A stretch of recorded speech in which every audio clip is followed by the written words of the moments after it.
Buenos días, Dios les bendiga, amados hermanos y hermanas. Hoy es agosto 25.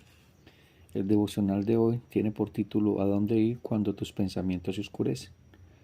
Y dice la palabra del Señor en 1 Samuel capítulo 27 versículo 1. Entonces David se dijo: ahora bien, voy a perecer algún día por la mano de Saúl. Lo mejor para mí es huir a la tierra de los filisteos. Saúl se cansará y no me buscará más en todo el territorio de Israel, y escaparé de su mano. A veces nuestros pensamientos son nuestro mayor enemigo. Por difíciles que fueran sus circunstancias, David siempre había puesto su confianza en Dios. De hecho, es la conversación final que tuvo lugar entre el rey Saúl y David. David le declaró a Saúl que aunque no sabía lo que sucedería, sabía de que Dios lo libraría de sus problemas. 1 Samuel 26, 23 al 24. David tenía buenas razones para tener tanta confianza. La liberación había sido un tema a lo largo de su vida, ya fuera por el león, el oso o el gigante filisteo, 1 Samuel 17:37, o más tarde, por la persecución asesina de Saúl. David se apresuró a dar testimonio del rescate de Dios. Es sorprendente entonces que después de haber confesado su confianza en la mano libertadora de Dios, David se convenciera en su corazón de que Saúl eventualmente lo mataría. En lugar de reflexionar sobre la bondad y fidelidad de Dios, permitió que sus pensamientos se dirigieran a lugares oscuros. Su confianza dio paso a la depresión y su fe dio paso al miedo, por lo que fue a buscar seguridad en compañía del enemigo. 1 Samuel 27:2. Una decisión que lo llevaría a un caos de engaños y dificultades. Versículo 8 al 11. Nuestros pensamientos realmente importan, pues estos dan lugar a nuestras acciones. Un viejo dicho nos recuerda este principio: siembra un pensamiento, cosecha una acción. Siembra una acción, cosecha un hábito. Siembra un hábito, cosecha un carácter. Siembra un carácter, cosecha un destino. Es posible que puedas recordar capítulos de tu propia vida en los que, como David, empezaste a decir necedades, tomaste decisiones sin sabiduría y te metiste en terribles problemas. Es posible que estés en ese lugar ahora mismo, luchando por evitar que tus pensamientos caigan en espiral y te lleven a un curso de acción que sabes, en el fondo, que es imprudente o incorrecto. David no solo necesitaba que lo salvaran de las amenazas a su vida, necesitaba la salvación de sí mismo, y tú y yo también. Pero la buena noticia es que no podemos agotar la bondad y misericordia de Dios, incluso si nuestros pensamientos han sido en la dirección equivocada, incluso si nuestras acciones nos han desviado del rumbo, así como Dios rescató a David, nos ha rescatado mediante la cruz de Cristo. Cuando descubras que tus pensamientos se dirigen a lugares oscuros, recuerda la bondad, liberación y fidelidad de Dios, y deja que eso moldee la respuesta de tu corazón a las dificultades que enfrentas, y que moldee el rumbo que tomas mientras las navegas. Para profundizar, Gálatas 6, 7 al 10. Bueno, mis queridos hermanos, ¿a dónde ir cuando los pensamientos se oscurecen? Yo les voy a leer el texto completo. 1 Samuel 27, el 1 al 6. Dijo luego David en su corazón: al fin seré muerto algún día por mano de Saúl. Nada, por tanto, me será mejor que fugarme a la tierra de los filisteos para que Saúl no se ocupe de mí y no me ande buscando más por todo el territorio de Israel. Así escaparé de su mano. Se levantó, pues, David, y con los 600 hombres que tenía consigo se pasó a Aquis, hijo de Maoj, rey de Gad. Y moró David con Aquis en Gad, él y sus hombres, cada uno con su familia. David con sus 2 mujeres, Ahinoam, Jezreelita, y Abigail, la que fue mujer de Nabal, el del Carmel. Y vino a Saúl la nueva de que David había huido a Gad, y no lo buscó más. Y David dijo a Aquis: si he hallado gracia ante tus ojos, se me dado lugar en alguna de las aldeas para que habite allí, pues porque ha de morar tu siervo contigo en la ciudad real. Y Aquis le dio aquel día a Siclag, por lo cual Siclag vino a ser de los reyes de Judá hasta hoy. Y fue el número de los días de David que habitó en la tierra de los filisteos 1 año y 4 meses, es decir, 16 meses estuvo David sirviéndole a los enemigos de Dios. Iniciemos primero la oscuridad de nuestros pensamientos. Mis queridos hermanos y familia en Cristo, ¿alguna vez has encontrado una habitación con la luz apagada? ¿Tropiezas con los muebles? ¿Extiende las manos buscando una pared, un interruptor o algo que les devuelva la orientación? Ahora imaginen esa misma oscuridad, pero no en una habitación sino en la mente, en la oscuridad de la desesperación, del agotamiento, del miedo que nubla nuestro juicio y nos hace ver, mis hermanos, solo callejones sin salida. Todos y cada uno de nosotros en algún momento enfrentamos esas noches oscuras del alma, donde los pensamientos se oscurecen, donde las oraciones parecen rebotar en el techo, donde la promesa de Dios se siente lejana y la voz de la ansiedad suena más fuerte que la de la fe. En esos momentos tan cruciales, cuando tomamos la decisión más importante, hacia dónde correr. Esta mañana veremos la historia de un hombre según conforme al corazón de Dios, David, que en un momento de profunda oscuridad mental tomó una decisión desastrosa. A través de su error y la sabiduría de Gálatas, que es el texto base a profundizar, aprenderemos a dónde ir cuando la luz parece haberse apagado. Miremos el peligro de la autonomía espiritual. Mi querida familia, nuestra vida es un campo de batalla y ese campo de batalla se trata de nuestra mente. No se trata de las circunstancias externas, sino de la guerra interna, la guerra por nuestros pensamientos. Es la batalla entre la fe y la razón, entre las promesas de Dios y la percepción del presente, del aquí y el ahora, entre esperar en el Señor y tomar el control en nuestras propias manos. En esta guerra hay un momento crítico, un punto de quiebre donde la fatiga, el miedo y la desesperación convergen para nublar nuestro juicio. Es en ese preciso momento donde se forjan las decisiones que definen nuestra ruta espiritual, que definen nuestro destino, para bien o para mal. Vamos a estudiar, mis queridos hermanas y hermanos, una decisión muy sombría en la vida de un hombre conforme al corazón de Dios. Un momento en que la vida de David, como decíamos inicialmente, agotado de esperar, decidió que la sabiduría humana era superior a la fidelidad de Dios. Versículo 1. La anatomía de un colapso. Dijo David en su corazón, este texto es clave, mis hermanos, dijo David en su corazón: ahora bien, pereceré algún día por la mano de Saúl. No me queda nada mejor que escapar a la tierra de los filisteos. Entonces Saúl se desesperará de buscarme más en todo el territorio de Israel, y así escaparé de su mano. Mis hermanos, es crucial lo que David dijo en su corazón. Esto no es una oración, no es una consulta al sumo sacerdote para buscar a Urim y a Tumim, que es un monólogo interno. Realmente lo que está haciendo David aquí es mirando en su corazón, y engañoso es el corazón del hombre. Engañoso, hermanos. Hay caminos que nos parecen rectos, pero al final son caminos de muerte. Si ustedes ven el texto que leímos, vamos a encontrar de que Saúl no lo buscó más. Es decir, que aparentemente todo iba muy bien, que la decisión fue correcta. Pero ese monólogo interno que tuvo David, es el sonido interno de un hombre que ha dejado de hablar con Dios y ha comenzado a hablar consigo mismo. La autonomía espiritual, el acto de tomar decisiones al margen de Dios, siempre es el primer paso hacia el desastre. Sus razonamientos, los de David, estaban basados en la premisa fatalista y falsa: ahora bien, pereceré algún día por la mano de Saúl.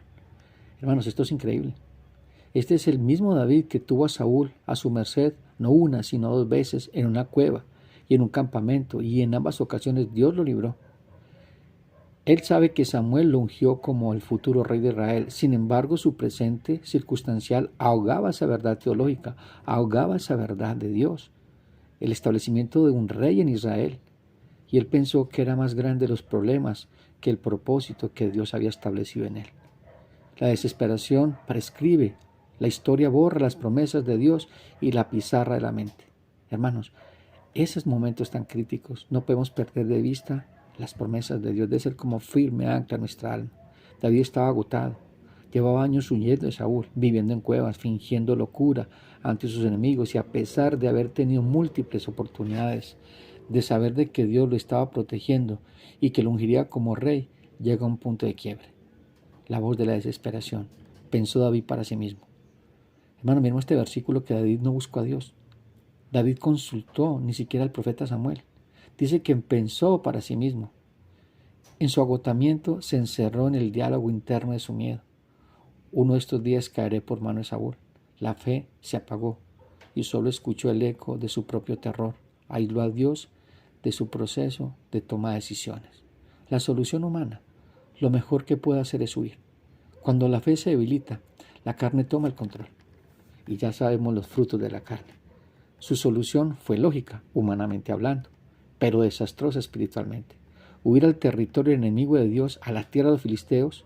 Pensó que el lugar que representaba todo lo que Dios aborrecía sería su lugar seguro, es decir, ir a morar y habitar y a defender a aquellos que peleaban contra Dios.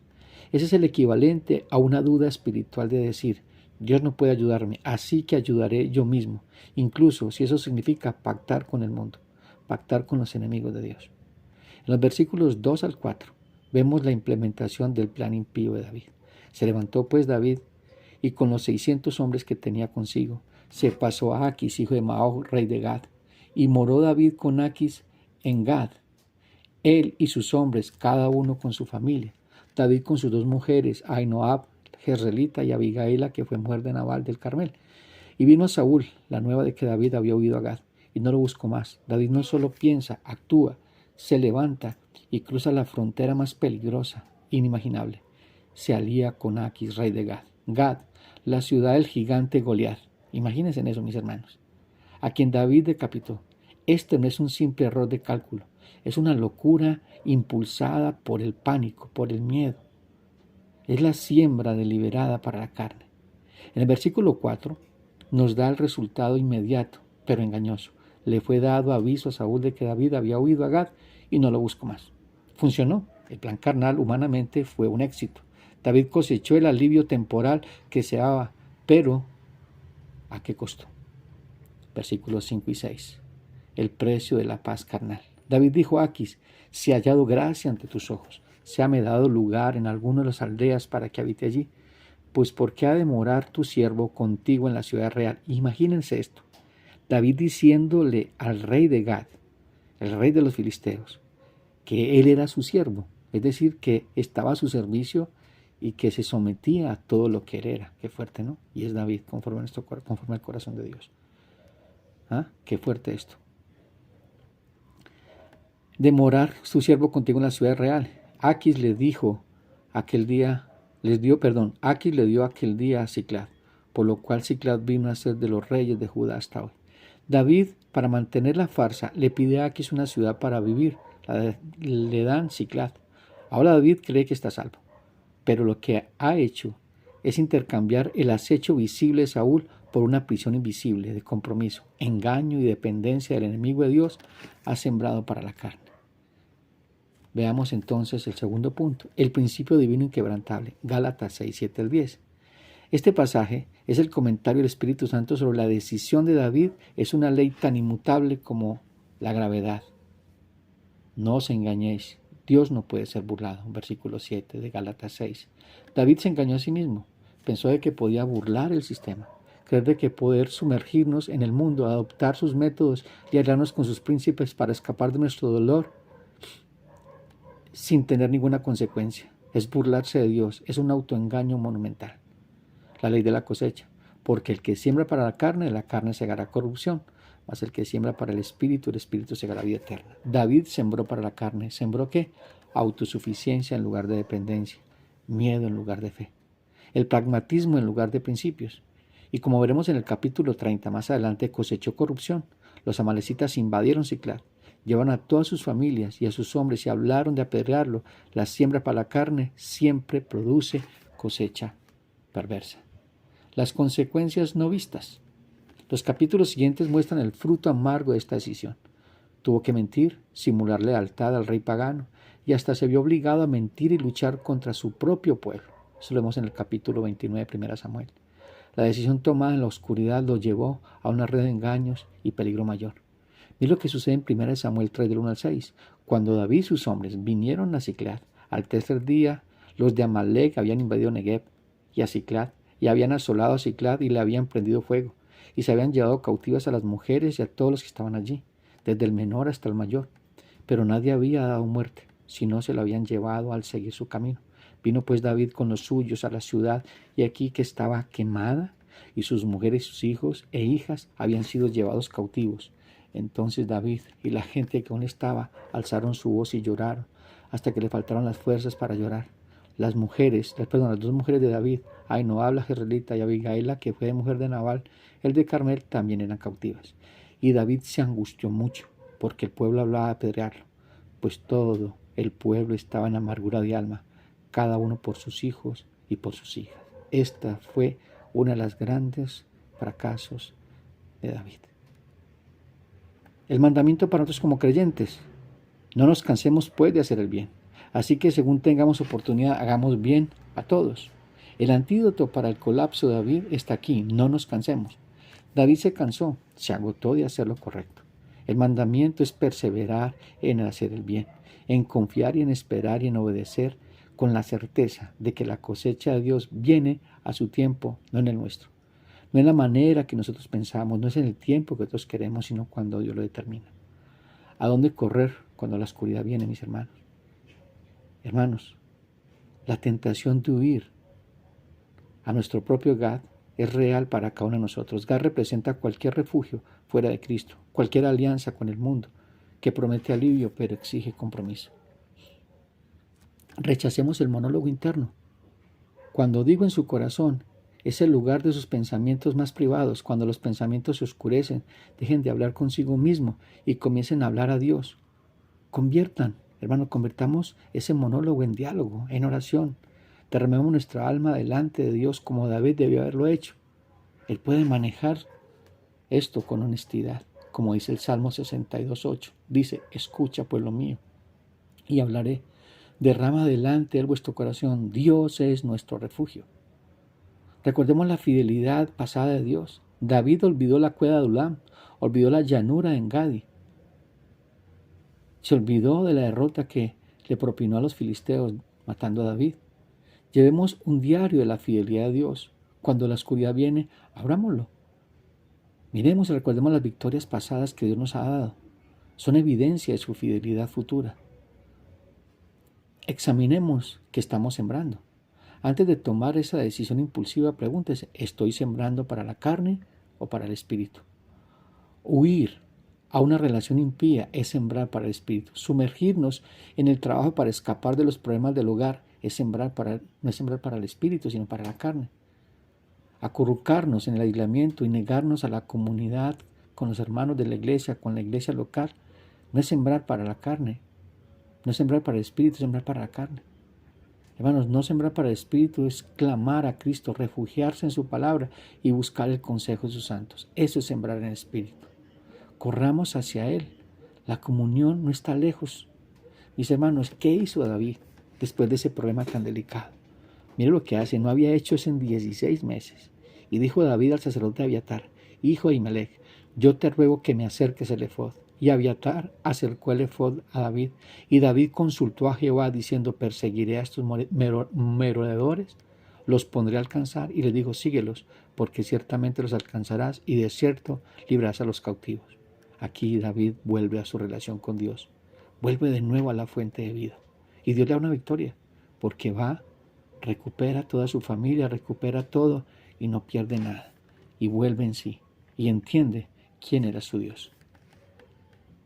Veamos entonces el verdadero refugio. David encontró refugio en el enemigo, pero encontró problemas. Nosotros tenemos un refugio que nunca falla. Salmo 91:1-2 dice: el que habita al abrigo del Altísimo morará bajo la sombra del Omnipotente. Diré yo a Jehová: esperanza mía y castillo mío, mi Dios, ¿en quién confiaré? Jesucristo es nuestro verdadero Siclag. Él es nuestro refugio seguro, nuestra fortaleza en el día de la angustia. Él fue tentado en todo, pero nunca sembró para la carne. Siempre confió en el Padre. Y aunque eso lo llevó a la cruz, cosechó la resurrección y nos abrió el camino a la vida eterna. Mis hermanos y hermanas, cuando los pensamientos se oscurezcan, No huyamos a Gad, huyamos a Cristo, clamemos a Cristo, confiemos en Cristo, Él es fiel y Él guardará a todos los que en Él confiamos. David fue rescatado por la gracia de Dios a pesar de su error, pero su historia nos advierte del dolor innecesario que podemos evitar si, en nuestro momento de oscuridad, corremos en la dirección correcta. El Señor Jesucristo entendió la oscuridad total en el Getsemaní. Su alma está muy triste hasta la muerte y podría haber sembrado para la carne y huido, pero se postró y oró. Padre, no se haga mi voluntad sino la tuya. Sembró para el Espíritu y aunque cosechó la cruz, también cosechó la resurrección y la salvación para todos nosotros. Mis queridos hermanos, este ha sido el devocional para iniciar